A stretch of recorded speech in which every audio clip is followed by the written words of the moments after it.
Hello दोस्तों, आप सभी का स्वागत है मेरे यूट्यूब चैनल में। आज की कहानी है कैद-ए-इश्क भाग 9। Warner paradise. पारस परेशानी वाले भाव से जिया को देख रहा था। तभी उसके कानों में एक आवाज़ गई, तुम्हारी हिम्मत कैसे हुई मेरी लिटिल गर्ल को रुलाने की। ये आवाज़ सुनते ही पारस ने घबराते हुए पीछे मुड़कर देखा जहाँ दानिश खड़ा था। उसे देखते ही पारस जल्दी से बोला, मैंने कुछ नहीं किया ब्रो, पता नहीं ये लड़की क्यों रो रही है। दानिश ने जिया की तरफ देखा जो अपनी आंखें बंद करके रो रही थी। दानिश तेज आवाज़ में बोला, जेम्स। कुछ सेकंड में ही जेम्स उसके सामने आकर खड़ा हो गया और दानिश ने एक जोरदार थप्पड़ उसके गाल पर मारा। थप्पड़ की तेज आवाज़ सुनकर जिया ने तुरंत अपने मुंह पर हाथ रखा और हैरानी से दानिश को देखने लगी। अब तक उसका रोना बंद हो चुका था। दानिश गुस्से में बोला, I told you to make sure no one disturb my little girl। उसकी बात सुनकर जेम्स धीरे से बोला, सॉरी मिस्टर वार्नर, मैंने पारस सर को रोकने की कोशिश की, लेकिन तभी दूसरा थप्पड़ उसके दूसरे गाल पर पड़ा। फिर भी वो चुपचाप खड़ा था। दानिश उसे घूरते हुए बोला, you don't get paid to make excuse. If you can not do the work then tell me. तुम्हारी जगह पर कोई और आ जाएगा। पारस जल्दी से उसके पास आकर बोला, मेरी गलती है ब्रो, उसे क्यों नौकरी से निकाल रहे हो। दानिश ने अपनी हल्की लाल स्टील ब्लू आंखों से उसे देखा तो वो 2 कदम पीछे हो गया, क्योंकि इस वक्त दानिश का ऑरा बेहद खतरनाक लग रहा था। पारस अपने कदम पीछे लेते हुए बोला, यार तू ऐसे डरा क्यों रहा है, देख मुझे हार्ट अटैक आ जाएगा, शांत हो जा। दानिश ने कुछ पल उसे घूर कर देखा और अपने कदम जिया की तरफ बढ़ा दिए।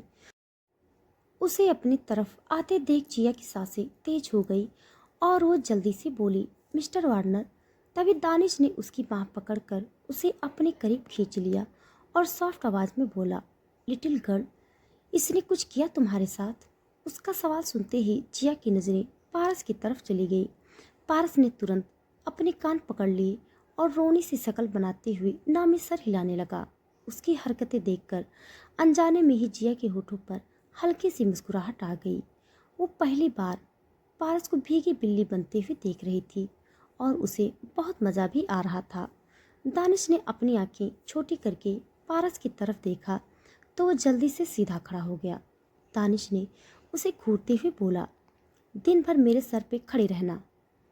पारस ने जल्दी से ना में सर हिला दिया और वहां से भाग गया।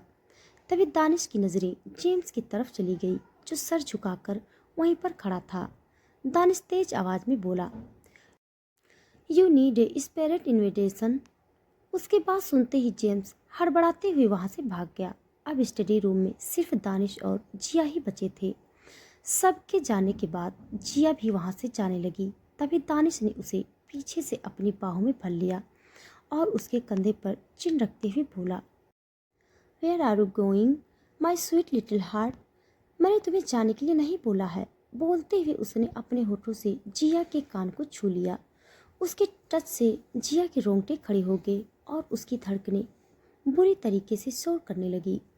दानिश फुसफुसाते हुए उसके कान में बोला, I don't understand, why are you so scared of मी।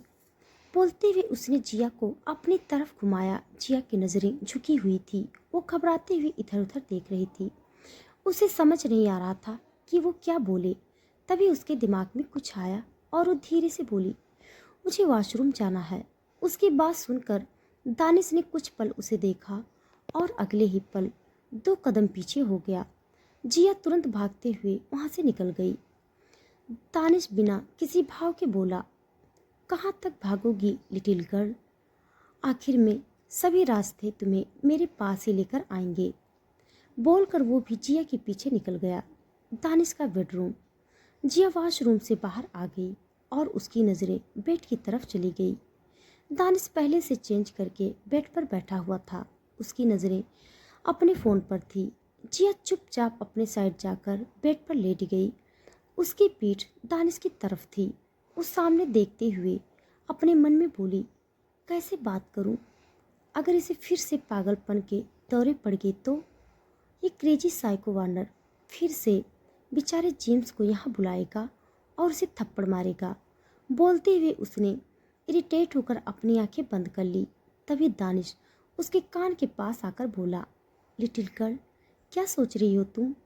उसकी आवाज़ सुनते ही जिया की एकदम से चीख निकल गई। उसकी सांसें बेहद तेज चल रही थी। दानिश ने उसे जल्दी से सीने से लगा लिया और उसकी पीठ सहलाते हुए बोला, रिलैक्स लिटिल गर्ल। जिया चिढ़ते हुए बोली, तुम पागल हो क्या? ऐसे कौन डराता है? बोलते हुए वो दानिश से दूर हो गई। दानिश शांत लहजे में बोला, तुम्हें मुझसे बात करने में प्रॉब्लम हो रही थी, सोचना पड़ रहा था तो सोचा मैं ही तुम्हारे पास आ जाऊं। बोलते हुए वो जिया के ऊपर आ गया। जिया घबराते हुए बोली, क्या कर रहे हो तुम? हटो मेरे ऊपर से। दानिश ने अपना पूरा वजन उसके ऊपर डाल दिया और इधर जिया ने कसकर अपनी आंखें बंद कर ली। दोनों के चेहरे इतने करीब थे कि दानिश की गर्म सांसें जिया को अपने चेहरे पर महसूस हो रही थी। दानिश उसके गाल पर उंगलियां चलाते हुए बोला, first tell me what you want to take to me about. उसके टच से जिया की पूरी बॉडी बुरी तरह से कांपने लगी। उसने धीरे से अपनी आंखें खोलकर दानिश को देखा और धीमी सी आवाज में बोली, वो मुझे अंकिता के बारे में पूछना था। अंकिता का जिक्र सुनते ही दानिश बिना किसी भाव के उसे देखने लगा। जिया बेहद धीमी सी आवाज में बोली, तुमने उसे छोड़ दिया ना? वो ठीक है ना? मुझे उसकी टेंशन हो रही है। दानिश कुछ पल रुक कर बोला। उसी वक्त वो आज़ाद हो गई थी, कुछ नहीं हुआ उसे। उसकी बात सुनते ही जिया ने राहत की सांस ली। तभी उसे अपनी गर्दन पर कुछ महसूस हुआ। उसने नजरें झुकाकर दानिश के हाथ को देखा। वो बेहद इंटेंसिटी से जिया की गर्दन को देख रहा था। उसकी उंगलियां हरकतें करते हुए नीचे जा रही थी। जिया ने जल्दी से उसका हाथ पकड़ लिया और उसे घूरते हुए बोली, किसी लड़के का फायदा उठाते हुए तुम्हें शर्म नहीं आती? दानिश उसकी फॉरेस्ट ग्रीन आंखों में देखते हुए बोला, बहुत आती है, लेकिन सामने का खूबसूरत नज़ारा देखकर भाग जाती है। उसकी बात सुनते ही जिया ने उसे धक्का देकर अपने ऊपर से हटा दिया। इधर दानिश हंसते हुए उसके बगल में लेट गया। जिया चिढ़ते हुए बोली, कोई अपने होस्टेस के साथ ऐसी हरकतें करता है क्या? जब देखो तब मेरा फ़ायदा उठाने की कोशिश करते हो, ठरकी वार्नर। बोलते हुए उसने खुद को ब्लैंकेट से कवर कर लिया। उसकी बात सुनते ही दानिश मुस्कुराहट गहरी हो गई और उसने जिया की तरफ देखा। जिया ने उसे कुछ पल उसे घूर कर देखा और अगले ही पल अपने सर तक ब्लैंकेट ओढ़ लिया। दानिश अभी भी बेशर्मों की तरह मुस्कुराते हुए उसे देख रहा था।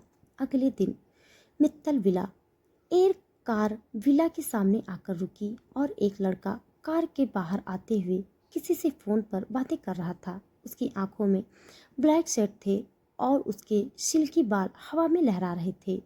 उस लड़के ने रॉयल ब्लू कलर की शर्ट पहनी हुई थी और दिखने में वो काफ़ी हैंडसम लग रहा था। वो लड़का जैसे ही विला के अंदर आया, उसे देखते ही स्मृति जल्दी से उसके पास जाकर बोली, कहाँ रह गए थे तुम स्वरूप? हम सब कब से इंतजार कर रहे हैं। स्वरूप उसे हक करते हुए बोला, मॉम, आप ना टिपिकल मॉम बनती जा रही हो। आपको पता है ना, एयरपोर्ट से बाहर आने में वक्त लगता है। स्मृति उससे अलग होते हुए बोली, हाँ हाँ पता है।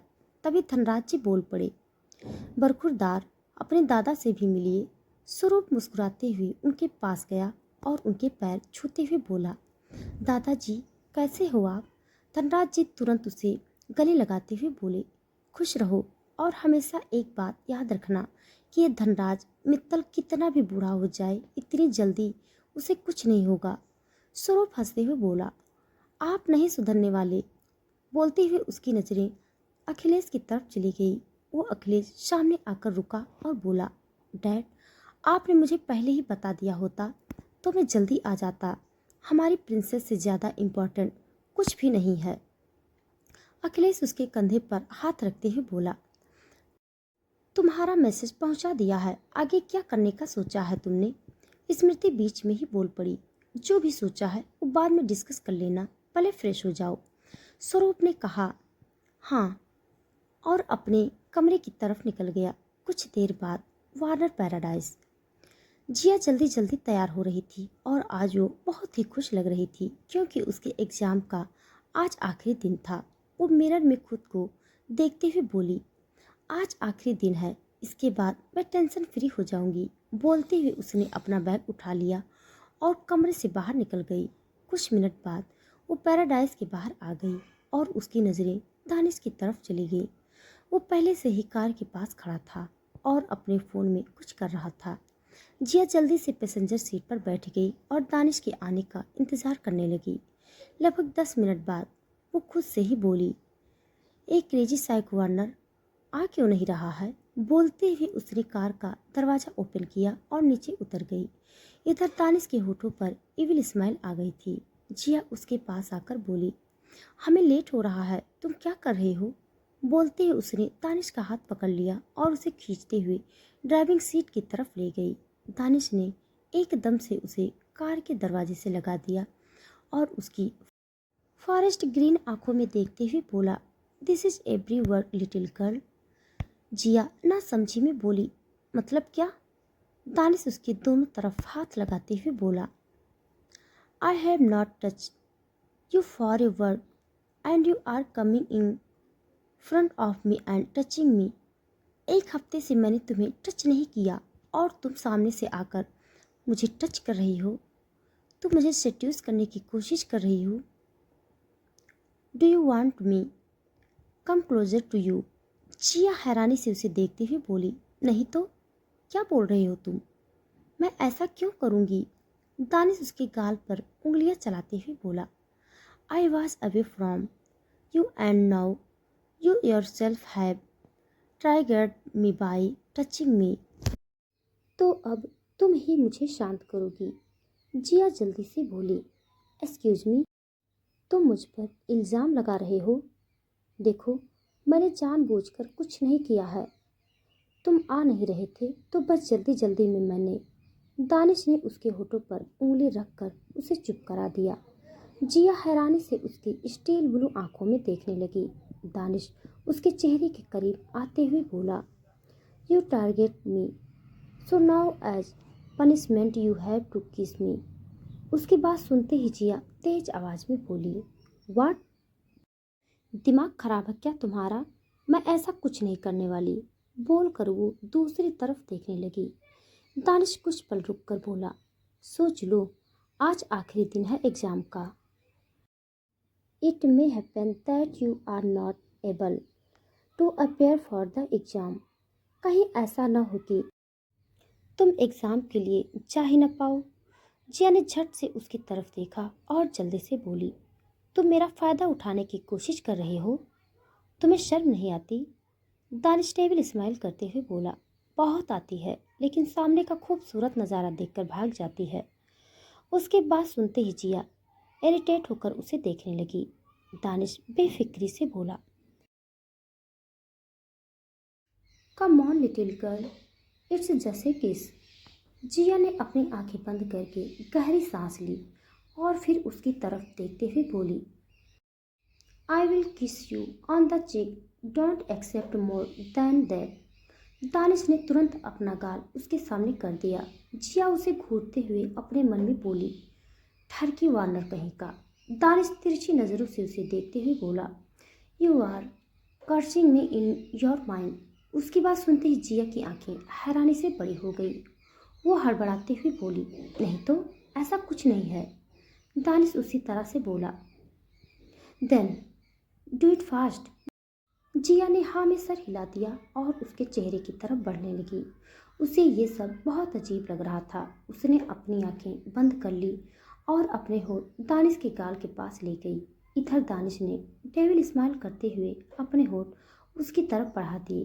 कुछ पल बाद जिया के होठ किसी सख्त चीज़ पर थे और उसे कुछ अलग ही फील हो रहा था। उसने अपनी आंखें खोलकर देखा और वो हड़बड़ाते हुए पीछे जाने ही वाली थी।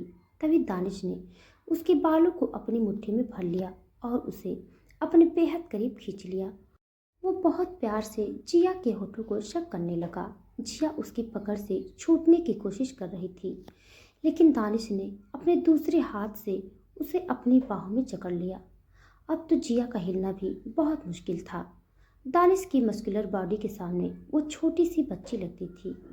करीब 5 मिनट बाद दानिश ने उसे छोड़ दिया क्योंकि जिया को सांस नहीं आ रही थी। जिया गहरी सांसें लेते हुए अपनी आंसू भरी नजरों से उसे देख रही थी। दानिश शांत लहजे में बोला, लिटिल गर्ल।